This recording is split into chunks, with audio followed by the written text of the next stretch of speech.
عبداللہ کو کال جا رہی تھی، بے چینی سے اس کا رنگ سفید پڑ رہا تھا، ہاتھ لرز رہے تھے، دل اتنی بری طرح چل رہا تھا کہ حد نہیں۔ عبداللہ اس کا کمفرٹ تھا، یہ سارے لوگ اس سے انکمفرٹیبل کر رہے تھے۔ سانس رک رک کر آ رہا تھا۔ نہیں کیا اس نے قبول، نہ ہی کرنا چاہتی تھی۔ کال مل گئی تھی۔ ایئرپورٹ پہ کھڑا کندھے پہ بیگ ڈالے ہوئے مہدی کا موبائل بجا تھا۔ اس سے نمبر آنکھوں کے آگے کیا۔ ایک لمحے کے لیے اس کے آگے ساری دنیا رک گئی۔ مہدی گمبھیر ایک پل کے لیے سانس نہیں لے سکا۔ قبولیت کے ساتھ ضد نہیں لگاتے، قبولیت کے ساتھ ڈھیٹ نہیں بنتے، اسے وقت دیتے ہیں، اپنا وقت لیتے ہیں۔ یہ میں نے کیا کر دیا؟ او خدایا، یہ کیا ہو گیا؟ وہ لرز سے ہاتھوں سے نمبر ڈائل کر رہی تھی، زبان بڑبڑا رہی تھی، دل میں زخم پڑ رہے تھے۔ بالآخر کال اٹینڈ ہو گئی تھی۔ سینیا کے لیے ساری دنیا کی گردش رک گئی۔ قبولیت رفتہ رفتہ آپ کو ہیل کرتی ہے، قبولیت آپ کے زخم بھرتی ہے، آپ کے دل کو تندرستی دیتی ہے، لیکن اگر آپ نے اس کے ساتھ ضد لگا لی تب ہوگا صرف یہ کہ آپ کا نقصان، صرف اور صرف آپ کا نقصان۔ عبداللہ پلیز آ جاؤ۔ وہ پھل پھل بہتے آنسوؤں کے درمیان کہہ رہی تھی، آواز وہاں مشکل نکل رہی تھی، بس ہچکیاں تھیں جو بڑھ رہی تھیں، سب سے ٹوٹ چکا تھا۔ وہ مضبوط ہوتی تو کھڑی رہتی، وہ ٹیٹ تھی تبھی ٹوٹ رہی تھی۔ کیونکہ جن زخموں کو وقت نہیں دیا جاتا وہ ناسور بن جاتے ہیں، اور ناسور میں جو درد اٹھتا ہے وہ آپ کا دل چیر بھی سکتا ہے، آپ کی کھڑی ہوئی ٹانگیں لڑکھڑا بھی سکتا ہے۔ میں نے غلط فیصلہ کیا عبداللہ، تم میرا کمفرٹ ہو، باقی ساری دنیا مجھے غیر آرامدہ کرتی ہے، تمہارے ساتھ یوز ٹو ہو گئی ہوں، کوئی اور میرے لیے نہیں کبھی بھی عبداللہ بن سکتا۔ پلیز آ جاؤ، کوئی وعدہ، کوئی پیغام بھیجو۔ میں نے 23 سال تمہارا انتظار کیا ہے، اگلے 23 سال بھی کروں گی۔ تم کہو عبداللہ، صرف ایک بار مجھ سے کچھ کہو، تم میرے لیے آؤ عبداللہ، میں اس قابل ہوں کہ میرے لیے آیا جائے۔ آ جاؤ عبداللہ، پلیز آ جاؤ۔ آنسو چلتا دل، قبض ہوتی سانس اور شل ہوتا دل، ان سب کے درمیان وہ اسے پکار رہی تھی۔ میں تمہارے شہر آیا تھا، تمہارے لیے، تمہاری پکار پہ، میں نے کبھی تمہیں ڈس آن نہیں کیا، تم میری ہو، ہمیشہ میری رہو گی۔ وہ ٹھہر ٹھہر کر کہہ رہا تھا، اور اس آواز کو دوبارہ سننے کے لیے ساری زندگی انتظار کر سکتی تھی وہ۔ میں تمہیں کوئی وعدہ، کوئی پیغام دیے بغیر جا رہا ہوں، کیونکہ تم سے جو تعلق ہے اس میں محبت کی جگہ نفرت ہے۔ میرے الفاظ تمہیں زندگی دیں گے، لیکن میں چاہتا ہوں تم مرو۔ عبداللہ تمہارے لیے کبھی نہیں آئے گا۔ فون بند ہو گیا تھا، سینیا کا دل اس کے ساتھ بند ہوا تھا، اسے لگا تھا اب وہ کبھی سانس نہیں لے سکے گی۔ ٹانگوں کی سکت ختم ہوئی، دل کا درد اتنا بڑا کہ سینیا حکیم نے اپنے دل کو سن ہوتا محسوس کیا۔ اس سے آہستگی سے فون کے ڈائل پہ رکھا، بہتی آنکھیں صاف کی، دیوار کے ساتھ لگتی وہ دھیرے دھیرے سے نیچے بیٹھتی چلی گئی تھی۔ اس کا دل ٹوٹا تھا، اور سینیا حکم کو لگا تھا اب وہ ساری زندگی اسے چھوڑ نہیں پائے گی۔ اس کے پاس اب جانے کو کوئی راہ نہیں بچی تھی، بلانے کو کوئی شخص نہیں بچا تھا، وہ ایک بھربھری دیوار کی مانند ڈھہ گئی تھی۔ رات کتنے پہر بیتی، کتنی باقی رہی، کچھ پتہ نہیں تھا۔ مہمان جا چکے تو گوادر سونا سونا ہو گیا۔ کالی سیاہ رات میں چند ستارے اپنے کندھوں پہ سارا بوجھ لاتے روشنی کا ٹھیکہ لیے ہوئے تھے۔ چاند آج شرمایا شرمایا سا تھا، بادلوں کی اوٹ میں کسی نیو پہاتا دلہن کی طرح۔ گھر کے پچھلے صحن میں اس وقت خاموشی تھی، کسی پڑوسی گھر سے ذرا ذرا سی روشنی صحن میں دو زانوں بیٹھی سینیا کے چہرے پہ پڑ رہی تھی۔ اس کے سامنے وہی سیاہ کتا ایک بار پھر بیٹھا تھا، چھوٹے چھوٹے روٹی کے ٹکڑے کتے کے آگے پڑے تھے، لیکن وہ کھا نہیں رہا تھا، اداس آنکھوں سے سینیا کو بیٹھا دیکھ رہا تھا۔ سینیا نے ابھی بھی وہی گلابی جوڑا پہن رکھا تھا، بس ہاتھ کی انگلی میں ایک پیلی انگوٹھی کا اضافہ تھا۔ کبھی وہ اس انگوٹھی کو دیکھتی تھی اور کبھی اپنے سامنے بیٹھے سیاہ کتے کو۔ ایک شخص تھا جس نے بس اپنا نام دیا تھا، کوئی زر سونا نہیں، کوئی چمکدار ہیرا نہیں، وہ شخص دل کا قرار تھا۔ اور ایک ہی شخص ہے جس سے سرخ چادر دی، سونا دیا، چار لوگوں کے درمیان نام دیا، لیکن یہی وہ شخص تھا جس کے ساتھ بے چینی ہوتی تھی۔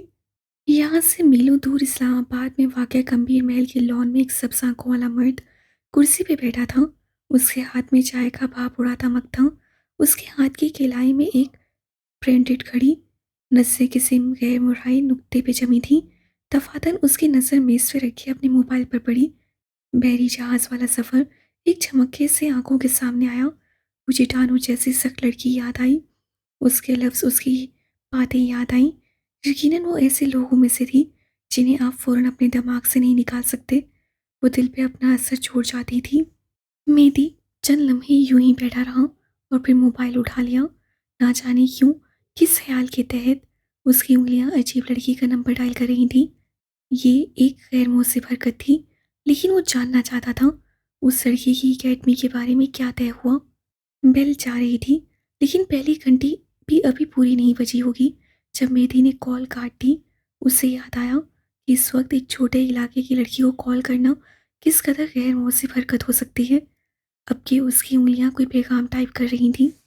یہاں سے دور، کئی میل دور، سینئر حاکم کا موبائل کسی پیغام کی نوید کے ساتھ تھرتھرایا۔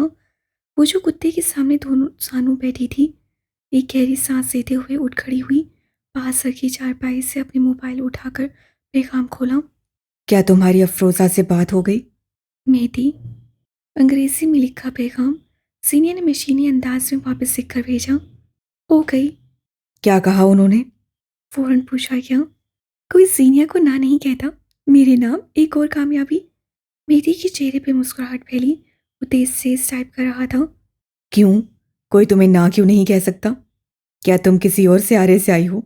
پیغام آیا، اسکرین روشن ہوئی، لیکن مسکراہٹ اس کا بھلا یہاں کیا کام؟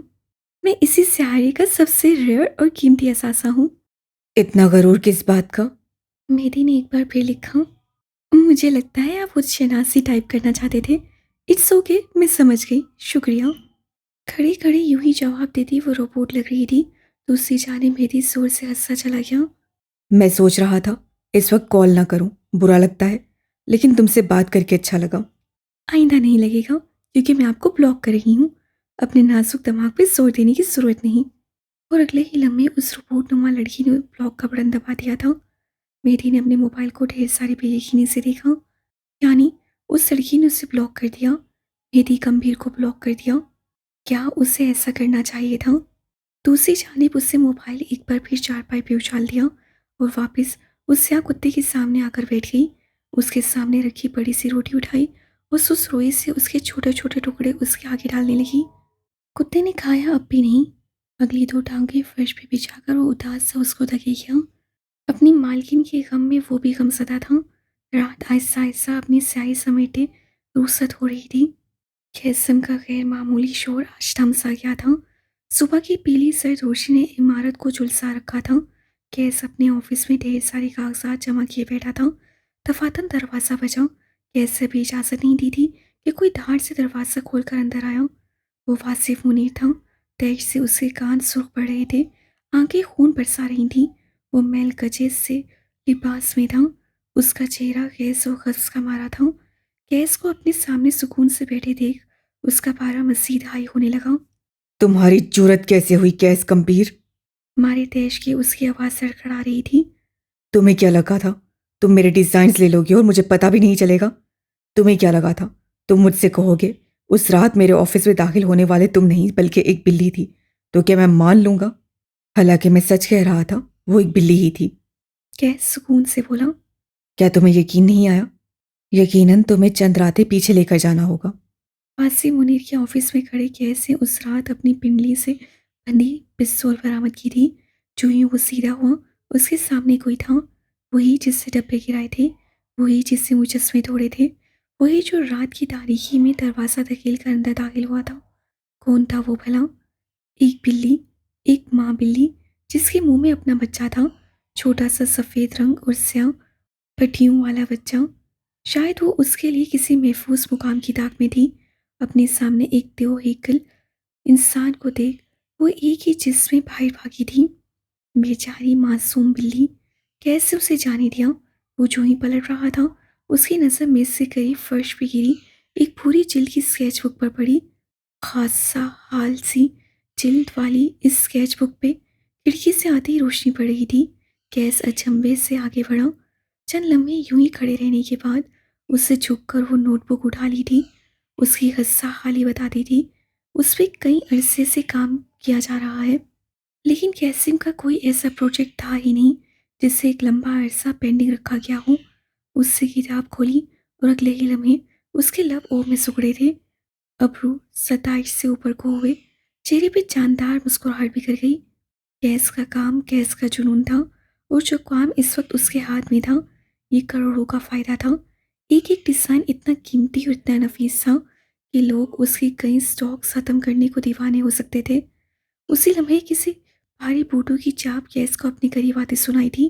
اس سے سر نہیں اٹھایا، وہ یوں ہی صفحات پلٹا رہا یہاں تک کہ آواز ساکن ہو گئی۔ بوٹوں والا شخص ٹھہر گیا تھا، گیس سے سیاہ آنکھیں اٹھا کر اسے دیکھا۔ براق حنیف ایک بار پھر اس کے سامنے تھا، محسوس مسکراہٹ لبوں پر سجائے وہ گیس کو دیکھ رہا تھا۔ ہر دوسرے انسان کی طرح مجھے بھی بحث کے 10 منٹ بعد یاد آیا، ارے یہ لائن تو میں نے بولی ہی نہیں۔ کاش میں اس وقت یہ لفظ کہہ دیتا۔ آدھا ارب ہلکے اندھیرے میں کھڑا کہہ رہا تھا۔ اسی لیے میں نے سوچا واپس جایا جائے۔ براق حنیف نے ہمیشہ دل کی سنی ہے، اور دیکھو میں تمہارے سامنے ہوں، تمہارے ہاتھ میں ایک اسکیچ بک دیکھ رہا ہوں۔ یقیناً مجھے اپنا منہ بند رکھنا ہوگا، ہے نا پیارے دوست؟ گیس سچ سا مسکرایا۔ تم اپنا منہ بند رکھو یا کھولو مجھے فرق نہیں پڑتا، لیکن یہ 4 فٹ چوڑا منہ میرے سامنے مت لایا کرو۔ یوں لگتا ہے جیسے یہ تمہاری شکل نہیں بلکہ کسی قوم پہ عذاب آیا ہو۔ دوست، میرے پاس تمہارا سیکرٹ ہے، کیا تمہیں مجھے عزت نہیں دینی چاہیے؟ اسے افسوس ہوا تھا۔ جس دن مجھے تمہیں عزت دینے کا وقت آیا اس دن عزت بھی خودکشی کر لے گی کہ اسے کس بے عزت انسان کے پاس آنا پڑ رہا ہے۔ ٹریجڈی۔ موجودہ دن میں ہمارے مسئلے بڑے ہیں۔ گیس اب تک پرسکون نظروں سے اپنے سامنے کھڑے واصف منیر کو دیکھ رہا تھا، وہ جو غصے سے مغلاسات بکی جا رہا تھا۔ گیس اپنی جگہ سے اٹھ کر اس کے سامنے آیا۔ میں تمہیں سو کروں گا کیس؟ میں کوئی عام آدمی نہیں ہوں، میں کوئی ایرا غیرا نہیں ہوں، تم میرا حق نہیں مار سکتے، تم میری کمائی میری زندگی نہیں چھین سکتے۔ اس کے منہ سے کف نکل رہا تھا۔ گیس سکون سے اس کے سامنے آ کھڑا ہوا۔ تم واصف منیر احمد، تم میرا حق نہیں مار سکتے، تم مجھ سے میری کمائی نہیں چھین سکتے۔ میں بھی کوئی ایرا غیرا نہیں ہوں، میں بھی کوئی اٹھائی گرا نہیں ہوں، ہم دونوں میں سب کامن ہے۔ غور سے واصف کی آنکھوں میں دیکھا۔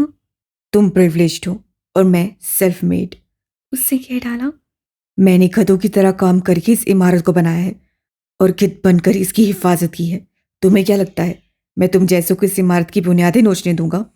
میں نے اس عمارت کو بنانے میں تمہارا ساتھ دیا تھا۔ واصف غرایا۔ میں اس عمارت کو کیوں نوچوں گا؟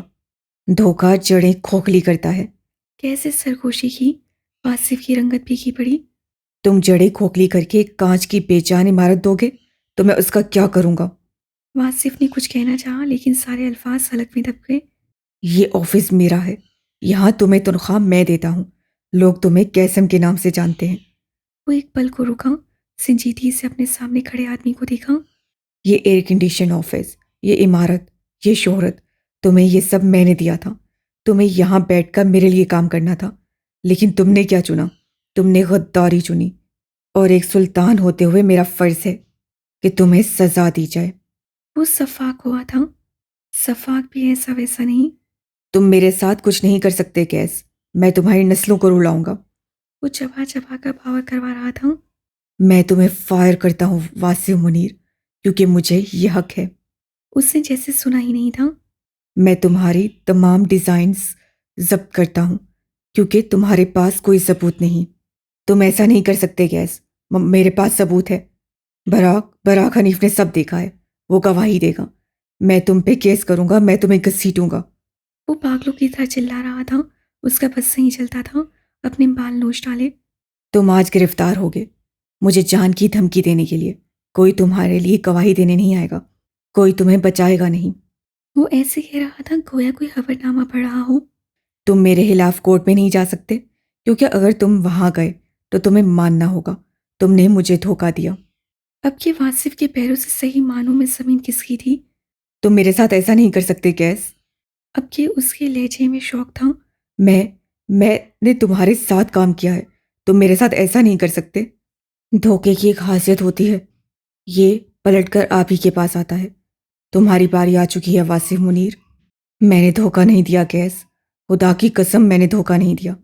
وہ کھکا رہا تھا، کیس سب پلٹ کر اپنی میز تک جا رہا تھا۔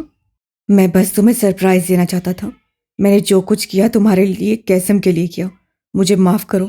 اچھا ایک منٹ ہم بات کر لیتے ہیں۔ اس کے الفاظ بے ربط تھے، باتوں کا شور نہیں ملتا تھا۔ کیس انٹر کام اٹھائے سیکیورٹی کو بلا رہا تھا۔ واسف منیر کا دل بند ہونے لگا۔ کیس تم میری بات سنو، میرے ساتھ یوں نہ کرو، میں نے تمہیں کوئی دھوکہ نہیں دیا، یہ سب قسم کے لیے تھا، میرا یقین کرو۔ کیس نے ٹھنڈی ٹھار نظروں سے اسے دیکھا۔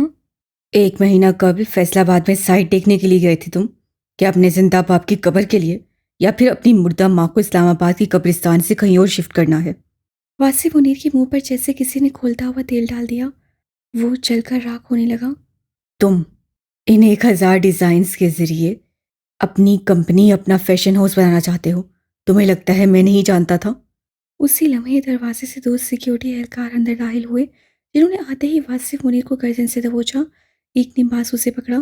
کیس چند لمحے بے تاثر نگاہوں سے اسے دیکھتا رہا اور پھر آنکھ کے اشارے سے دفع ہونے کا اشارہ کیا۔ سیکیورٹی اہلکار اسے لے کر جا رہے تھے، وہ خاموشی سے ساتھ جا رہا تھا۔ اس وقت اس کا دماغ خالی تھا، لیکن وہ بہت جلد ایک انتقامی کارروائی کے ساتھ لوٹنے والا تھا۔ کیس تیار تھا، وہ ہمیشہ ہی تیار رہتا تھا۔ حاکم نواب کے گھر پہ دوپہر کا کھانا کھایا جا رہا تھا۔ لمبا دسترخوان برآمدے میں بچھا تھا، سینیاں سالن کے ٹونگے رکھتی نظر آ رہی تھی۔ گونج چاولوں کا ڈش بے ڈھنگے انداز میں بھرے ہوئے آدھی دکھائی دے رہی تھی۔ بشر خاموشی سے ایک طرف بیٹھا تھا۔ دادی اماں سربراہی جگہ پہ بیٹھی تھیں، ان کی دائیں طرف ابا بیٹھے تھے، وہ بائیں جانب آ کر گونج بیٹھی۔ امینہ بیگم نے بشر کے ساتھ والی جگہ سنبھال لی اور سینی ابا کی لائن میں ذرا فاصلے پہ۔ ابا برے نہیں تھے، نہ وہ بری تھی، بس ان دونوں کے درمیان فاصلے تھے جسے ان دونوں میں سے کسی نے ختم کرنے کی کوشش نہیں کی تھی۔ سینیا نے اس فاصلے کو ضرورت سے زیادہ محسوس کیا تھا اور ابا نے شاید ساری زندگی ضروری محسوس ہی نہیں کیا تھا۔ ابا، کھانے سے ہاتھ روکے بیٹھی سینیا نے پکارا۔ کہو۔ اگلے ہفتے سے میری کلاسز ہیں، مجھے جانا ہوگا، آپ کی اجازت چاہیے۔ وہ گردن ترچھی کیے اپنے باپ کو دیکھ رہی تھی۔ بشر خاموشی سے کھانا کھاتا رہا۔ اگلے ہفتے نہیں بیٹا، 2 دن بعد مایوں ہوگا، پھر اگلے 2 دن بعد نکاح اور رخصتی ہے۔ بلاج نے ایک چھوٹا سا فلیٹ دیکھا ہے، تم اس کے ساتھ وہیں شفٹ ہوگی۔ اس ہفتے نہیں، اگلے ہفتے دونوں ساتھ جانا۔ انہوں نے تفصیلی جواب دیا، لہجہ خوشگوار رہا۔ سینیا بس انہیں دیکھ کر رہ گئی۔ بلاج سعودی کب جا رہا ہے ابا؟ اب کے بشر نے سوال کیا تھا۔ 1 ماہ بعد کا کہہ رہا تھا، وہ بھی میری وجہ سے، ورنہ اسے تو شادی کے اگلے روز جانا تھا، لیکن میرا بھانجا ہے، اپنی عورت کو یوں چھوڑ کر تھوڑی جائے گا۔ ان کا بس نہیں چلتا تھا، بھانجی کی شان میں قصیدے پڑھنے لگے۔ کوچ نے ایک نظر سینیا کو دیکھا، پھر ابا کو، اور پھر دادی کے کان کے پاس جھکی۔ یہ آپ کی بیٹی کو ہو کیا جاتا ہے؟ کبھی گڑ کی ڈلی، کبھی زہریلی کلی۔ اس کی آنکھوں میں شیطانی ناچ رہی تھی۔ دادی نے اپنے بیٹے کو دیکھا، پھر کوچ کے کان میں سرگوشی کی۔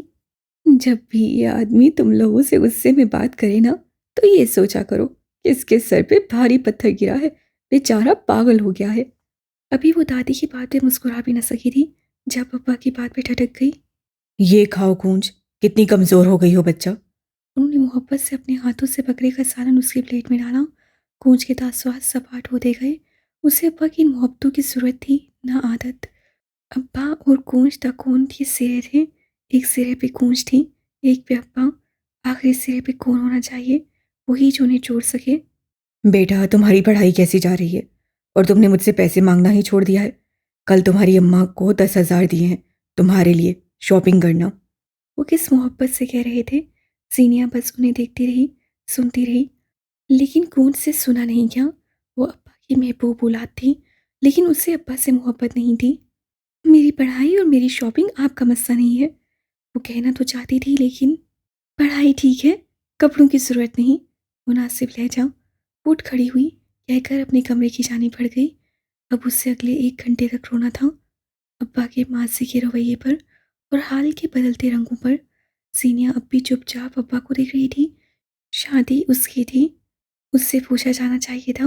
پڑھائی کے لیے دوسرے شہر وہ جا رہی تھی، اسے حوصلہ دینا چاہیے تھا۔ ابا اس کے فیورٹ تھے، لیکن وہ ابا کی فیورٹ کبھی نہیں بن سکتی تھی، چاہے کچھ بھی ہو جائے۔ سینیا اور ابا کے ستارے ایک دوسرے کے مدار میں نہیں گھوم سکتے تھے، ابا اس کے نہیں بن سکتے تھے۔ پھر چاہے بشر کے لیے دیکھے کہ خواب اپنے ذریعے پورے کرے یا پھر ابا کے بھتیجے سے دل مار کر شادی کر لے۔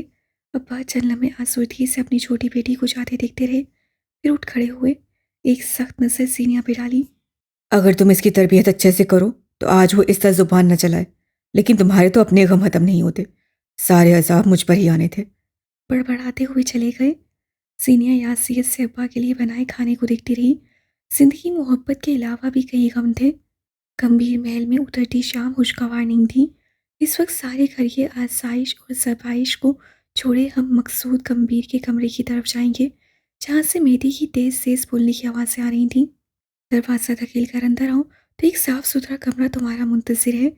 چاروں دیواروں پہ ہوا سفید پینٹ، کمرے کے عین بیچوں بیچ رکھا سفید پلنگ، دیواروں پہ مختلف پینٹنگ سی، ایک جانب قدیم تاریخی کتابوں کا ریک، اس کے سامنے رکھا سیاہ ریکلائنر۔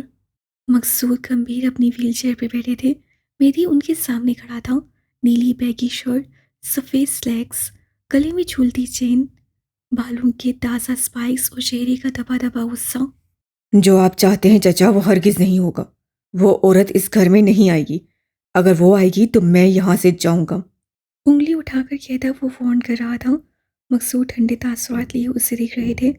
اس عورت سے نفرت ہے مجھے، بے تحاشا نفرت، میں اسے اپنی زندگی سے دور رکھنا چاہتا ہوں، اور میں رکھ آیا ہوں۔ وہ رکا، گہری سانس سی، تنفس پہ قابو پایا۔ چچا میری بات سمجھے، میں اسے اب قبول نہیں کر سکتا، مجھے اس سے دوری چاہیے۔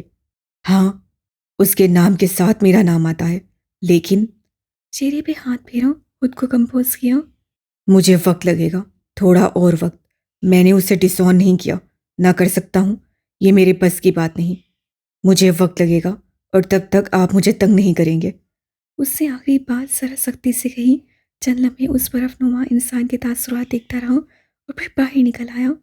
وہ باہر نکلا تو ایک اور شخص اندر گیا، نیلا سوٹ، کوٹ بازو پہ ڈالے، گھنگرالے بال ماتھے پہ بکھر رہے تھے۔ وہ اپنی چمکدار بوٹ کمرے کی سفید فرش پہ دھرتا اندر آ رہا تھا۔ اس کی آنکھوں میں استحصال تھا۔ کیا ہوا چچا؟ حکومت کا موقع ہاتھ سے نکلا، ایک بار پھر آپ کا لوگوں پہ حکمرانی کا خواب ادھورا رہ گیا؟ مقصود گمبھیر اور کیس کا تعلق یہی تھا، تانے، طنز، بدگمانی، نصیحت۔ وہ اپنے دور کے مایہ ناز بزنس مین رہے تھے، ان کے مشورے، ان کی اسٹریٹجی آج بھی کسی میوزیم کے خانے میں رکھی جائیں۔ کیس کی بات پہ انہوں نے کچھ نہیں کہا۔ وہ چھوٹے چھوٹے قدم لیتا ہوا آیا اور نیلے ریکلائنر پہ آ کر بیٹھا، ٹانگ پہ ٹانگ چڑھا لی۔ جانتے ہو گیس، چیتا شیر سے تیز دوڑتا ہے، لومڑی شیر سے زیادہ چلاک ہوتی ہے، زرافے کا قد شیر سے زیادہ اونچا ہوتا ہے، ہاتھی کی جسامت شیر سے دگنی ہوتی ہے، لیکن پھر بھی شیر جنگل کا بادشاہ ہوتا ہے۔ جانتے ہو کیوں؟ نگاہیں اٹھا کر کیس کو دیکھا، وہ چپ تھا، مقصود کو اس کے بولنے کی ضرورت بھی نہیں تھی۔